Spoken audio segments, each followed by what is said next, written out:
Bonjour, alors dans cette capsule nous allons parler de la lumière et de ce que l'on appelle la dualité onde-particule.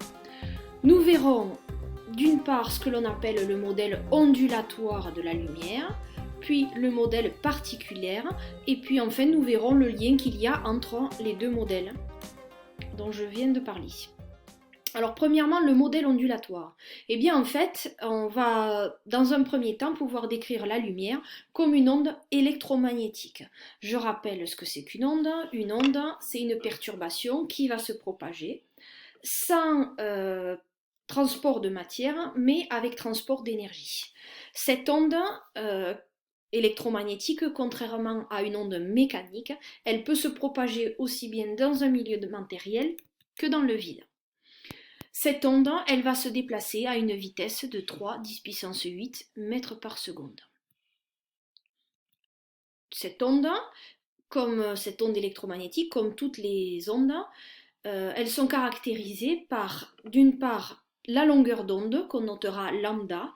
Alors on l'exprimera généralement en mètres, mais on peut utiliser aussi parfois le nanomètre. Et deuxième grandeur, la fréquence, qui, dans le cas de la lumière, on notera nu. C'est cette lettre grecque ici, avec l'unité, le Hertz. On a une relation mathématique qui est à connaître et que vous devez être capable d'utiliser, qui va relier la longueur d'onde lambda et dire que c'est égal au rapport de C, la vitesse de la lumière dans le vide, divisé par la fréquence de l'onde. Cette relation, on voit qu'on a la longueur d'onde qui est inversement proportionnelle à la fréquence. C'est-à-dire que lorsque la fréquence va augmenter, la longueur d'onde va à son tour diminuer. Lorsque la fréquence va diminuer, la longueur d'onde va augmenter. On dit que la longueur d'onde est inversement proportionnelle à la fréquence. Maintenant, je vais vous montrer ce que l'on appelle le spectre des ondes électromagnétiques. Ce spectre électromagnétique, il va permettre de décrire l'ensemble des rayonnements électromagnétiques qui existent et les classer soit grâce à leur fréquence, ici c'est gradué avec la fréquence, ou ça peut être gradué avec la longueur d'onde. Ce que l'on constate, c'est que lorsque la fréquence est très importante, la longueur d'onde est faible. C'est ce qu'on vient juste de voir avec la relation précédente. Ce spectre, il est divisé en différents domaines, où vous allez avoir par exemple les rayons gamma, les rayons X, ultraviolets, le domaine du visible, on va en reparler juste après, les infrarouges, les micro-ondes et les radios. Vous devez connaître ces différents domaines et vous devez être capable de citer des applications. Les rayons gamma, ces rayonnements ils vont apparaître dans les centrales nucléaires lorsqu'on a des réactions nucléaires qui se produisent. Les rayons X, eux, ils peuvent avoir comme utilisation l'imagerie médicale avec les scanners. Infrarouge, la télécommande de la télé, par exemple, fonctionne avec des ondes infrarouges. Et puis, nous avons aussi les micro-ondes qui ont plein d'utilisations, comme par exemple le Wi-Fi, ou alors le four en micro-ondes comme son nom l'indique, ou encore nos téléphones portables qui utilisent des micro-ondes.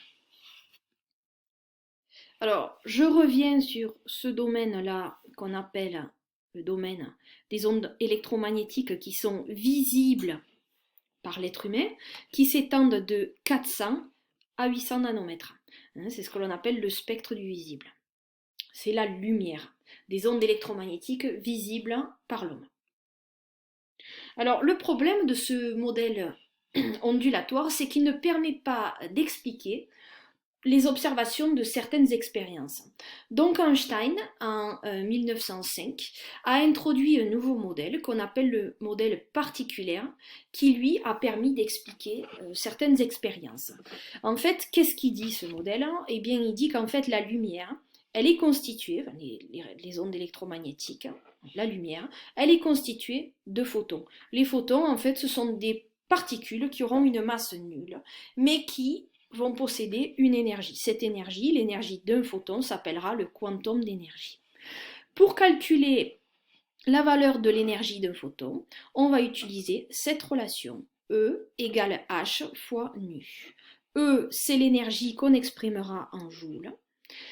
Nu, on l'a vu tout à l'heure, c'est la fréquence de l'onde exprimé en Hertz, et H, c'est une constante qui vous sera donnée. C'est ce qu'on appelle la constante de Planck. Voilà.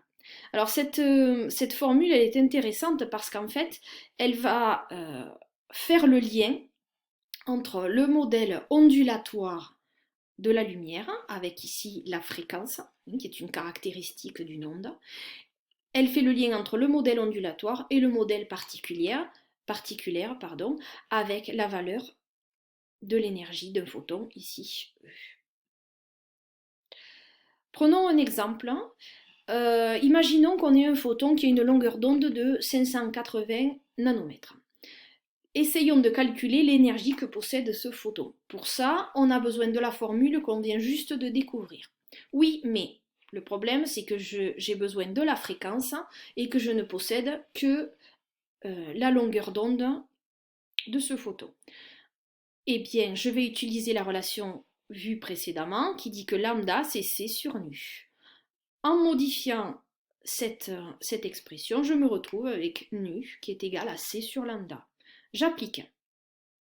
Nu est égal à C sur lambda, je connais la vitesse de la lumière dans le vide, je connais la valeur de la longueur d'onde, elle est donnée dans l'énoncé, elle est en nanomètres, donc je n'oublie pas de la convertir en mètres. Je rappelle que 1 nanomètre correspond à 10 puissance moins 9 mètres, et je fais mon calcul. Là, j'ai obtenu la fréquence en Hertz. Je reviens avec E égale H nu, et je n'ai plus qu'à appliquer.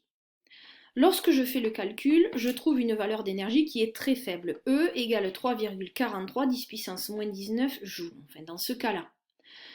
Eh bien, on va utiliser une autre unité qu'on appelle l'électron-volt. Un électron-volt égale à 1,60 10 puissance moins 19 joules. En utilisant le produit en croix, je vais pouvoir convertir mon énergie, la passer des joules aux électronvolts, et je trouverai une énergie qui vaut 2,14 électronvolts. Voilà. Alors, ce qu'il y a à retenir dans cette capsule, eh bien, c'est le spectre électromagnétique que vous devez connaître, avec les différents types d'ondes électromagnétiques qui existent, et être capable de donner des domaines d'application. Vous devez également connaître ces deux formules et être capable de les appliquer comme nous venons de le faire. Voilà, c'est terminé pour cette capsule. Je vous donne rendez-vous dans la prochaine.